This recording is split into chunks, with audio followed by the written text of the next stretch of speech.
Capítulo 6.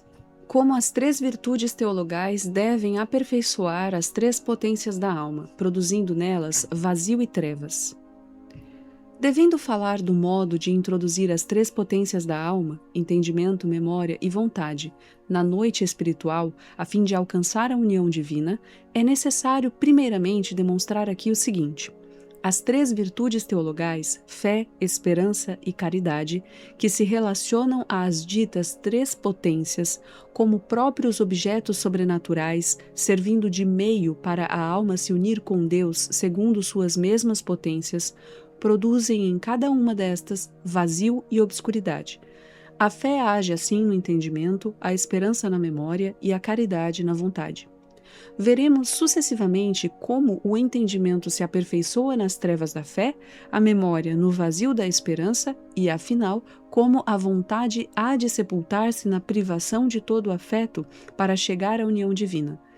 Isto feito, ver-se-á claramente quanto importa à alma, desejosa de prosseguir com segurança no caminho espiritual, apoiar-se nesta noite escura às três virtudes que a desapegam e obscurecem com relação a todas as coisas criadas. Ainda repetimos, a alma, nesta vida, não se une com Deus por meio do que entende, goza ou imagina, nem por coisa alguma que os sentidos ofereçam, mas unicamente pela fé quanto ao entendimento, pela esperança segundo a memória e pelo amor quanto à vontade. Estas três virtudes, deste modo, fazem o vazio nas potências. A fé no entendimento, obscurecendo-o acerca de suas luzes naturais, a esperança na memória, produzindo o vazio de toda posse, e a caridade, operando na vontade o despojamento de todo afeto e gozo de tudo o que não é Deus. Porque a fé nos diz, como já vimos, aquilo que não podemos alcançar com o entendimento. São Paulo, escrevendo aos Hebreus, nos declara a este propósito: é, pois, a fé a substância das coisas que se devem esperar. Para o nosso caso, significa que a fé é a substância das coisas que se esperam, pois, embora o entendimento receba com firmeza e determinação as verdades que lhe são propostas, estas não se descobrem a ele. Do contrário, não seria mais fé, porque esta, embora dê certeza, não ilumina o entendimento claramente, senão obscurece-o. A esperança também põe a memória no vazio e nas trevas em relação às coisas da terra e do céu. Isto não permite dúvida, pois a esperança sempre tem por objeto o que ainda não possuímos. Não mais esperamos o que já possuímos. Ora, a esperança que se vê não é esperança, porque o que alguém vê como o espera? Diz São Paulo aos Romanos. Assim, esta virtude produz o vazio, porque se baseia sobre o que não se tem e não sobre o que se possui. A caridade opera igualmente o vazio e o despojamento na vontade, pois nos obriga a amar a Deus sobre todas as coisas, e só podemos cumprir este mandamento desprendendo nosso afeto de todos os bens espirituais e temporais para concentrá-los somente em Deus. Nosso Senhor Jesus Cristo nos diz por São Lucas: qualquer de vós que não dá de mão a tudo o que possui pela vontade, não pode ser meu discípulo.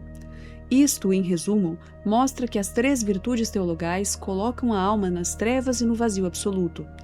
Aplica-se a este assunto a parábola citada pelo mesmo evangelista no capítulo 11, do homem que vem à meia-noite pedir 3 pães ao amigo.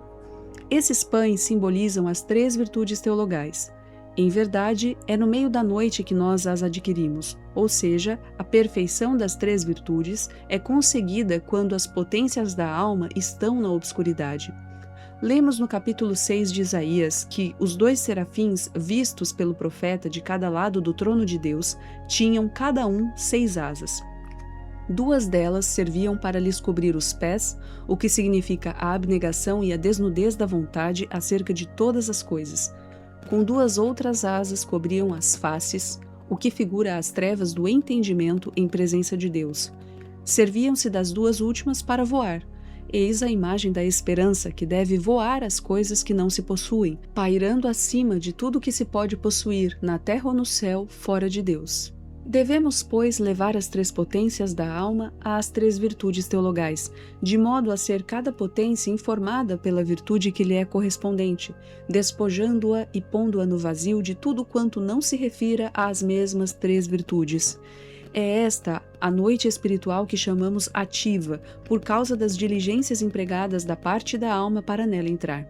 E assim como na noite do sentido indicamos o meio de privar as potências sensitivas de todo o apetite de objetos sensíveis, a fim de facilitar à alma a passagem do estado natural para o sobrenatural, isto é, para a vida da fé, explicaremos agora, com a ajuda de Deus, a maneira de despojar e purificar as potências espirituais na noite do Espírito, deixando-as permanecer na obscuridade das três mencionadas virtudes, que constituem o meio e a disposição para a alma unir-se com Deus. As trevas desta noite dão segurança e garantia contra as astúcias do demônio e contra a força do amor próprio em todas as suas manifestações, que muito sutilmente enganam e detêm os espirituais, que não sabem desapegar-se de tudo para se reger segundo as três virtudes teologais. E assim jamais chegam à pureza e substância do bem espiritual, nem vão pelo caminho reto e breve que depressa os conduziria ao fim. Note-se agora que me dirijo especialmente aos que já começaram a entrar no estado de contemplação. Com os principiantes, mais minuciosamente falarei no segundo livro, com o auxílio de Deus, quando tratar das propriedades que lhes são peculiares.